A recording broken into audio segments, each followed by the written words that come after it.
Horns up and welcome to a brand new episode of Headbanger's Kitchen. I don't know about you, but I love sandwiches. I grew up eating sandwiches. My mom would make me a killer ham and cheese sandwich that I took for lunch to school every day.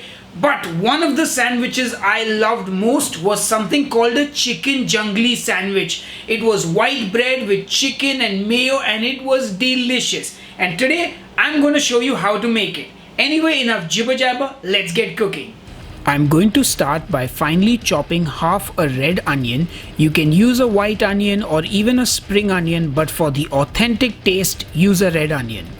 Next, I will finely chop some cilantro or coriander. This adds a lovely freshness to the sandwich. Nothing quite like fresh herbs. Time to cook my chicken, and I'm going to get my pan on the stove and I will add in the chicken breasts into the pan. Then I'm going to add some water, about 50 to 100 ml of it, and then I will just cover it with the lid and let it cook. After 4 to 5 minutes, pop off the lid and flip the chicken over. And now let it cook uncovered till all the water evaporates. Of course, you can just boil the chicken, you can poach it, you can pan fry it, but I wanted to try this method of cooking it and hopefully I'll get a delicious juicy chicken. I'm not looking to brown the chicken or get any color on it, so once it's fully cooked, I'm just gonna take it off the heat. I will put that chicken in a bowl and let it cool down for a bit, and once it has cooled, it's time to fork things up. So get out your forks and shred that chicken. You're making like a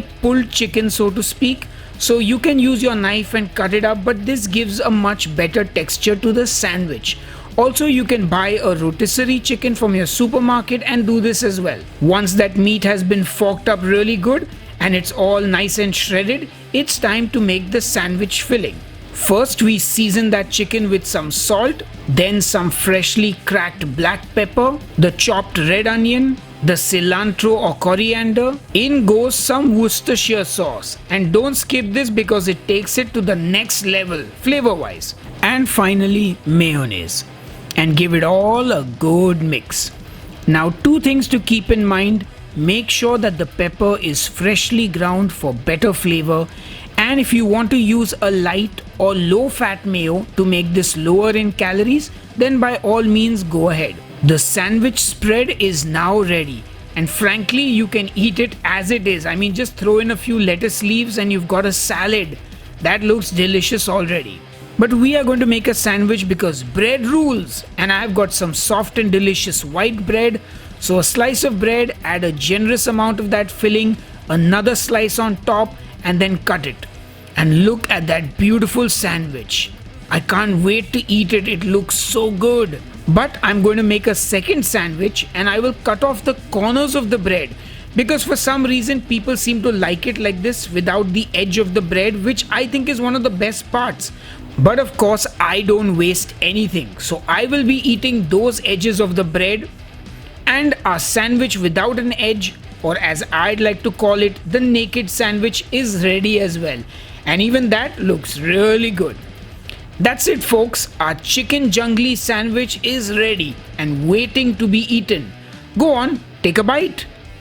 Oh well, I guess you can't, so I will have to. Anyway, enough jibber jabber, time to taste. Alright folks, so it's time to taste our chicken junglee sandwiches, and my dad is back and he's already set his eyes on which piece of the sandwich he wants. So there are two kinds to taste. First of all, I want to ask you, do you prefer sandwiches with the edge of the bread on or without? No, with the edges. That's where the taste is. That's where you sink your teeth in. I don't like that soft. That's when I'm older and I have dentures, I'll eat only the soft one. Okay, so dig in. This is my chicken junglee sandwich. I have to tell you guys, this is my most favorite meal in the world. A sandwich filled with meat. And this is what I got. Reminds me of candies. And it has a cheesy taste even though there's no cheese in it. Guys, this is nirvana. Taste nirvana. I don't think anyone thought it was the band Nirvana. No, well, Nirvana is... Oh sorry, that's not your generation. Nirvana is after your... Please forgive me. I need to masticate this 32 times before I And that's Dipti off camera taking the sandwich away. Oh my god, it's so good. It's good. The audio says it all. You don't have to see your This is expression the that chicken goes junglee with. sandwich of my dreams. Yes, excellent. And there's plenty more where that came from. So I guess my father has given it the horns up. Dipti has also given it the horns up. I'm surprised you're giving it back to me. Anyway, that's enough jibber jabber. We will see you on the next episode of Headbangers Kitchen. Until then, cheers and keep cooking.